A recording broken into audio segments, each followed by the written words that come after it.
Ladies and gentlemen, Gungans and droids across the galaxy, it's always great to see you as your Grand Admiral, Director of the Video Gaming Division here at the Galactic Empire. And let me tell you, if you got a need for speed to hop into a Starfighter and cause a little bit of ruckus, now more than ever is going to be your opportunity. Brush off that TIE Fighter outfit, hop right into it, because we got a new game we're going to be showing you guys today. As you know, Star Wars Squadrons is coming out in a few weeks. You better believe I'm ready and I'm excited for it. But another Starfighter Star Wars game came out a few weeks beforehand, and it's causing a little bit of confusion if this is in any way related to Star Wars Squadrons. It's a new mobile game called Star Wars Starfighter Missions, and we have a lot to talk about today. We're going to go over some gameplay. We're going to kind of give you my initial impressions and review. The first thing I want to put out there is that this is not directly related to EA and Star Wars Squadrons, although I can see it definitely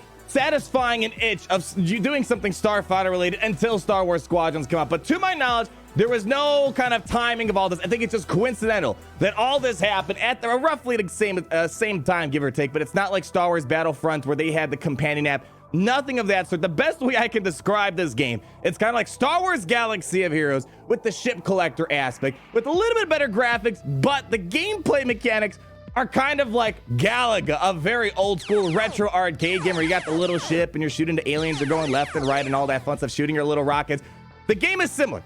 If you combine both of those things combined, but if you guys recall, card in the top right hand corner, I broke down 3 and possibly 4 upcoming Star Wars mobile games I think you guys should know about. And I didn't talk about this game kind of intentionally. First things first, let's go ahead and actually turn off the music and go straight to the gameplay sounds right here. First things first is I don't think this is gonna be globally available. It launched officially, but it's only available in Asia. I reached out to developers known as JoyMax. It's not Capital Games. It's not a lot of the other developers that make all those other Star Wars mobile games of the past. Different studio. I reached out. They had no comment about if this is going to go globally live. And secondly, the other reason why I didn't bring it up, it's not a very clean and polished game. But you know what? If you like Galaga, you like Star Wars, and you like collecting ships, and you like single-player offline games where there's no online PvP, and really, there's no incentive to spend money on the game, this might be up your alley. So we're going to do a gameplay review, show you all the little fun stuff about it, and kind of show you where I think it's not one of the more polished mobile games, especially for Star Wars out there. I'm actually a little bit surprised Disney was okay to make this game because it's not up to par to things like Star Wars Force Arena, Galaxy of Heroes, the Star Wars Commander, and all those other mobile games. But I will say, you're seeing right now, we're at the Star Wars main menu. The graphics are nice, on the nicer end when it comes to the main menu and looking at the ships. I kind of wish Star Wars Galaxy of Heroes had ship graphics like this here. Let's kind of just go over the overview here. You collect ships. If you like Galaxy Heroes and you like the hero collectors, but you're more interested in ships, this might be for you. You got plenty of iconic ships. Han Solo, Millennium Falcon. You got the TIE Advance. You got the Slave One. Heck, there's even the TIE Defender in here, which is a ship you don't really see in many Star Wars games out there. You upgrade the levels. You increase the skills, your abilities. For example, you got your special abilities. You got your basic abilities right here. Then you got all these passive abilities. And then there's all these different ships with different synergies and different skins. And then you compose a squadron. And then you go into battle. And then you play Galaga. One of the things that it doesn't seem polished, Galaxy, that's my main forte that I play on this channel. And when you're upgrading abilities, for example, you're kind of getting something like really cool to happen. For example, when you're upgrading with this, for example, it's kind of lame upgrades. That look, instead of doing increase the attack damage of the Starfighter by 4%, when you upgrade it, it goes to 5%. There's nothing really special about upgrading these ships, unlike other games out there. When you're upgrading abilities, something kind of something amazing happens. But you kind of got gear to upgrade certain parts of the ships. We got the shield parts, weapon parts, and all that. And then we have some wing mates you can add. And they even have different skins that increase, for example, the durability and attack. When you first play, it's actually kind of cool. You go through, for example, the Death Star run. It's kind of nice. It's a little cinematic. When it comes to the unpolishedness, which is why I'm a bit surprised Disney let them make this game. Let's actually just hop into some gameplay while we talk about it. There's a lot of misspellings, a lot of grammatical errors, a lot of weird things that don't translate well. This game was released for Asia, and I kind of find it surprising. They did all this English overlay, the languages and whatnot. It wasn't a perfect translation. It's almost like they used Google Translate to kind of translate the dialogue. Let's just hop into a battle so you can see the gameplay. There's a lot of misspellings, a lot of awkward dialogue going on. And normally in a polished Star Wars game especially, you would think that stuff would be kind of nailed down. Now, cool, like the intro cinematic, it's all cool and all, and then when you get into it, it is very basic. This isn't going to be a game that you're going to see me cover extend. Probably not. This is probably the only video I'm going to make, just as an initial impressions video. But you go in, and it's very much so like Galaga. It is literally spot on like Galaga. And I will say, it does get a little bit tricky in some levels here. But as you see, we got Biggs, we have the Millennium Falcon, and I can't remember who's in our A-Wing over there, but there's a lot of different pilots and a lot of different ships. Yes, there's some copy and pasting with the ships. Like there's a couple of A-Wings just with different pilots, different abilities, different attributes, different stats and whatnot. And let's even get a couple of ships here. And we have that special ability, as you see right over here. You got a special ability, and boom, there we go. They're all gone. So the gameplay is very simple. And you know what? It's not going to be a game. Oh, did we just? I think we just took a TIE Defender right there. I wasn't paying attention.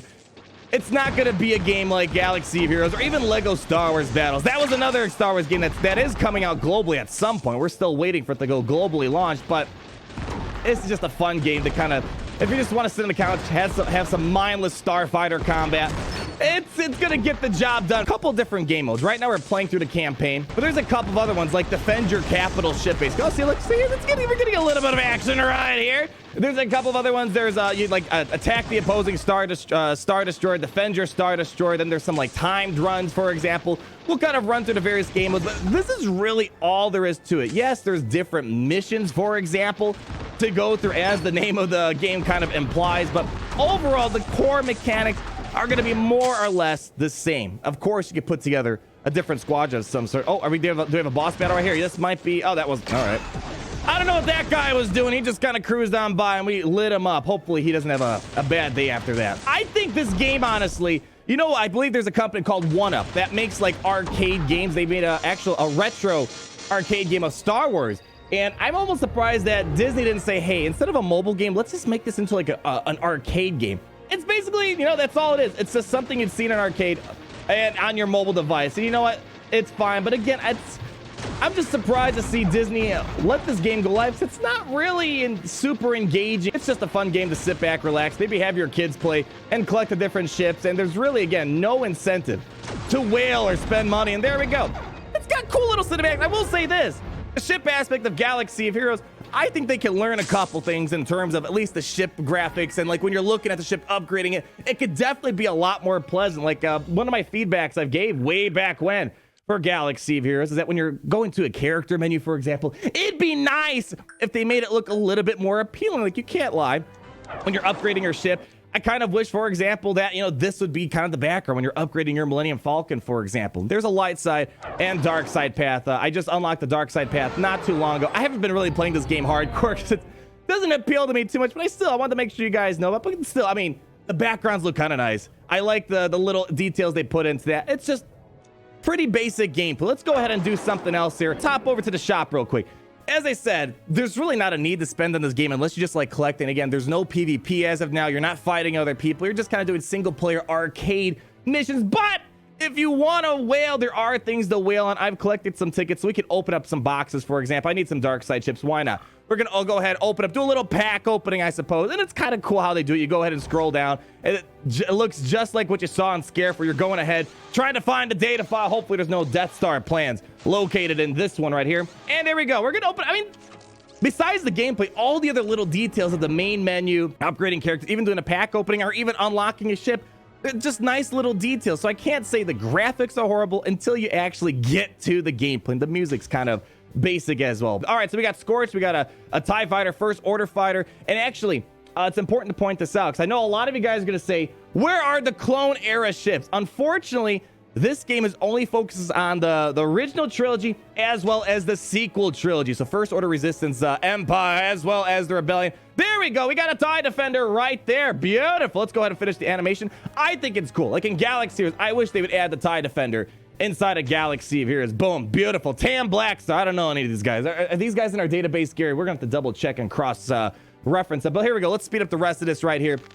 Beautiful. Then we got a couple things right here. Oh, is that a First Order Special Forces TIE Fighter? A lot of neat things. So if you do want to spend money, you could, but you also get plenty of free-to-play. Like, I didn't spend any money to get this. I've been just collecting free-to-play resources. And let's hop back over here, go to our hangar, look at our dark side ships. What do we have here? Oh, an Interceptor. That's kind of cool. We have already had Sully. He's one of our TIE fighters. Got to see, like, there's going to be some duplicates like that TIE Fighter. Oh, wait, there's a little bit of a nuanced difference. But some are going to be reskins of each other. So real quick, let's just show a brief snippet of what the other game modes look like. Again, mechanics are fundamentally the same, but there's different goals. For example, defense battle right here, you're defending your Star Destroyer, your capital ship, whatever you want. Right now, we got this protect and escort frigates. Let's just go ahead, hop in. We'll stick to our Millennium Falcon crew right here. And here we go. So I don't know why this game is right now constrained to only Asia. If it was a soft launch, I would get it, but as far as I'm aware, this is not in soft launch. It's just officially released, and it just seems like there's no plans of going beyond Asia. If it's only going to be released in Asia, I don't understand why they went through all the effort to translate things through Google Translate, for example, into English. But maybe there will be some change of plans, and maybe they will do a global launch of some sort. But when you look at the currency, when you want to buy currency, it just seems like everything right now is made for Asia, and they kind of just cross-reference the currency exchange if you want to buy stuff in US dollars. So it doesn't seem like the intention